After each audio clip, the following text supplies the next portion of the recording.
Genesis chapter 33. Now Jacob lifted his eyes and looked, and there Esau was coming, and with him 400 men. So he divided the children among Leah, Rachel, and the 2 maidservants, and he put the maidservants and their children in front, Leah and her children behind, and Rachel and Joseph last. Then he crossed over before them and bowed himself to the ground 7 times until he came near to his brother.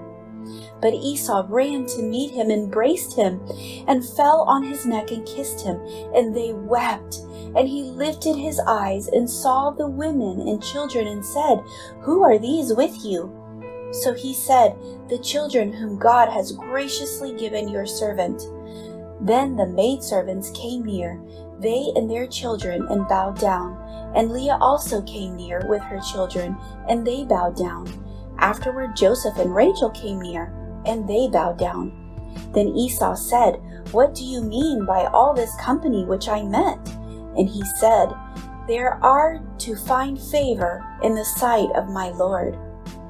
But Esau said, "I have enough, my brother. Keep what you have for yourself." And Jacob said, "No, please. If I have now found favor in your sight, then receive my present from my hand, inasmuch as I have seen your face, as though I had seen the face of God, and you were pleased with me. Please take my blessing that is brought to you, because God has dealt graciously with me, and because I have enough."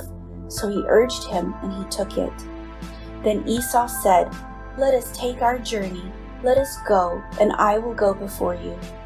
But Jacob said to him, "My Lord knows that the children are weak, and the flock and herds which are nursing are with me.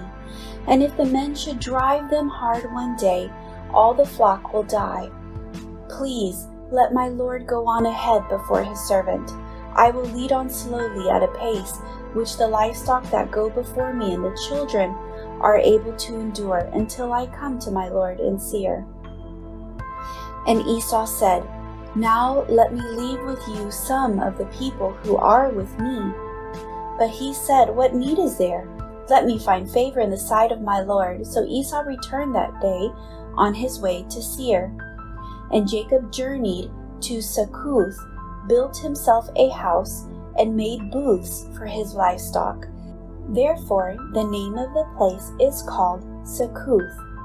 Then Jacob came safely to the city of Shechem, which is in the land of Canaan. And when he came from Paddan Aram, and he pitched his tent before the city. And he bought the parcel of land where he had pitched his tent from the children of Hamor, Shechem's father, for 100 pieces of money. Then he erected an altar there, and called it El Ole Israel.